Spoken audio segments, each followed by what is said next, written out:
उत्कर्ष global study centre में आप सभी का स्वागत है।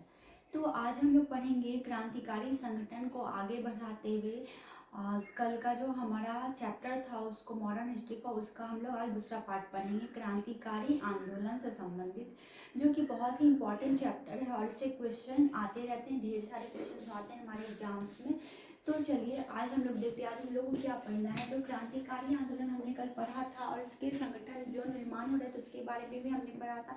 आज हम लोग पढ़ेंगे अनुशीलन समिति, और कल हम लोग पढ़ेंगे अलीपुर षड्यंत्र केस और मुजफ्फरपुर बम कांड। कल हमने पढ़ा था नासिक षड्यंत्र केस के बारे में हमने पढ़ा था कि कैसे नासिक में लोगों को पकड़ लिया जाता है और उस पर केस चलाया जाता है, यही घटना नासिक षड्यंत्र केस कहलाती है।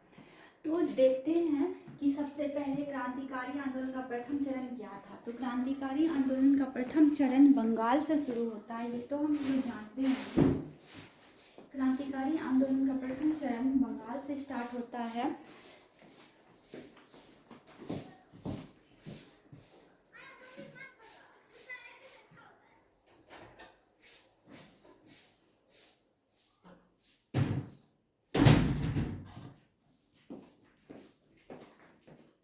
तो क्रांतिकारी आंदोलन का प्रथम चरण बंगाल से शुरू होता है, जिसका टाइम पीरियड था 1905 से 1915।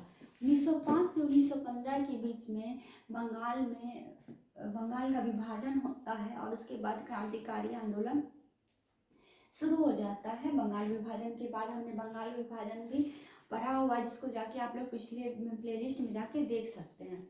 तो उसी टाइम में अनुशीलन समिति का गठन होता है।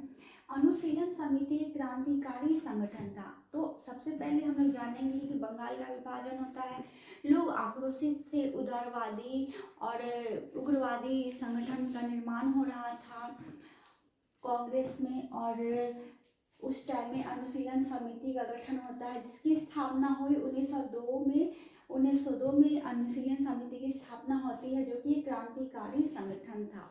अनुशीलन समिति क्रांतिकारी संगठन था और स्थापना होती है 1902 में। इसके संस्थापक थे प्रथम नाथ मित्रा, पी मित्रा, इनका नाम हमें याद रखना है कि अनुशीलन समिति के संस्थापक थे प्रथम नाथ मित्रा, पी मित्रा अनुशीलन समिति के संस्थापक थे, इसका नाम हमको याद रखना है। और सदस्य थे पुतिन दास, सतीश चंद्र बसु, चित्तरंजन दास, इसके सदस्य थे। तो सदस्य का नाम भी हमें याद रखना है। 1907 में बारेंद्र घोष जो अरविंद घोष के भाई थे। अरविंद घोष कौन थे? नरम दल के नेता थे अरविंद घोष। तो 1907 में गरम दल के नेता थे अरविंद घोष।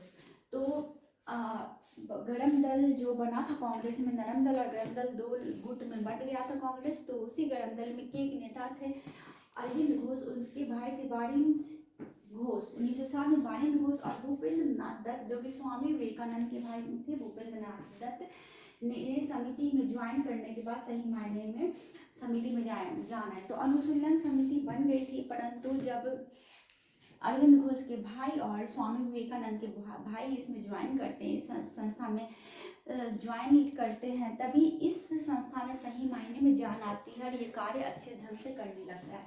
अनुशीलन समिति में एकमात्र महिला थी सिस्टर निवेदिता, और इस संस्था में एकमात्र महिला थी जिसका नाम था सिस्टर निवेदिता। अनुशीलन समिति की एकमात्र महिला थी। और इसका उद्देश्य क्या था इस संस्था का? तो क्रांतिकारी मार्ग पर चलकर स्वतंत्रता को प्राप्त करना। और इसका उद्देश्य सिंपल सा था, जिससे कि और भी क्रांतिकारी संगठन बन रहे थे, तो उन सबका भी उद्देश्य यही होता था कि क्रांतिकारी मार्ग पे चल करके आज़ादी को पाया जाए। कार्य प्रणाली कैसी थी? तो समाचार पत्र, पत्रिका और साहित्य के माध्यम से देशभक्ति को जगाने तथा अंग्रेजी सरकार का विरोध करना। तो समाचार पत्र, पत्रिका इत्यादि के माध्यम से लोगों को जागृत कर रहे थे, लेख छाप के युवा लड़कों को अपने साथ जोड़ते थे और प्रशिक्षण, और इस संस्था में युवा लड़कों को जोड़ा जाता था और उन्हें प्रशिक्षण दिया जाता था। हथियार बनाने के कारखाने स्थापित करते थे और प्रशिक्षण देते थे, और इसमें हथियार बनाने के कारखाने स्थापित किए जाते थे और प्रशिक्षण दिए जाते थे। धन इकट्ठा करने के लिए चंदा लिया जाता था, धनी लोगों पर दबाव और सरकारी खजाना लूटते थे, और इसके जो सदस्य थे वो लोगों से जोर जबरदस्ती से या धन लेते थे या फिर चंदा लेते थे या फिर लूट लेते थे धन को। तो ये इनके कार्य करने का तरीका था, कार्य प्रणाली थी, अनुशीलन समिति की कार्य प्रणाली ऐसी थी। और उसके बाद युगांतर समिति हम लोग देखेंगे। भूपेंद्र नाथ दत्त और वीरेंद्र घोष ने युगांतर पत्रिका की शुरुआत की। तो युगांतर समिति में हम लोग देखेंगे भूपेंद्र नाथ दत्त और वीरेंद्र घोष ने युगांतर पत्रिका की शुरुआत की। मुक्ति कौन पाथे किताब में युगांतर पत्रिका में लिखे गए लेखों का संग्रह है। और मुक्ति कौन पाथे किताब है जिसमें युगांतर पत्रिका, ये जो युगांतर पत्रिका थी जिसमें लेख लिखे जाते थे, उन लेखों का संग्रह था मुक्ति कौन पाथे। तो मुक्ति कौन पाथे क्या था?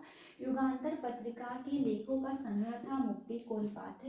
युगांतर समिति का गठन होता है और भूपेंद्र नाथ दत्त और वीरेंद्र घोष युगांतर पत्रिका की रचना करते हैं और उसका जो भी लेख होता था उसको मुक्ति कौन पाथे में संग्रह किया जाता था। तो ये हमारा क्रांतिकारियों का कार्य करने का तरीका था और क्रांतिकारी इसी तरह से कार्य कर रहे थे। और क्रांतिकारी किताब और पत्रिका देखिए, एक नज़र में आनंद मठ को बंकिम चंद्र चटर्जी ने लिखा था, भवानी मंदिर अरविंद घोष, संध्या ब्रह्म माधवोपाध्याय, वंदे मातरम पत्रिका अरविंद घोष, केसरी बाल गंगाधर तिलक, युगांतर भूपेंद्र नाथ, मुक्ति कौन पाथे, युगांतर पत्रिका लेख संग्रह।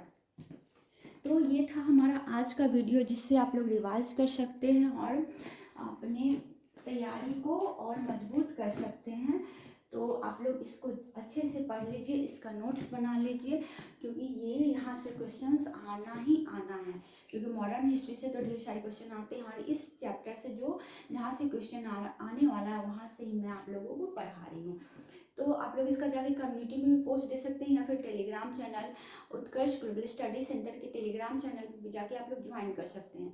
तो वीडियो को देखते रहिए और अपने तैयारी में लगे रहिए मेरे साथ। और लेट्स क्रैक बीपीएससी में जाके आप लोग प्लेलिस्ट में जाके पिछला सारा वीडियो देख सकते हैं। और वीडियो देखने के लिए बहुत बहुत धन्यवाद। और अगर वीडियो पसंद आता है तो please like share and subscribe. और कल फिर मिलते हैं इसके नेक्स्ट पार्ट में। तो वीडियो को इसी तरह से देखते रहिए।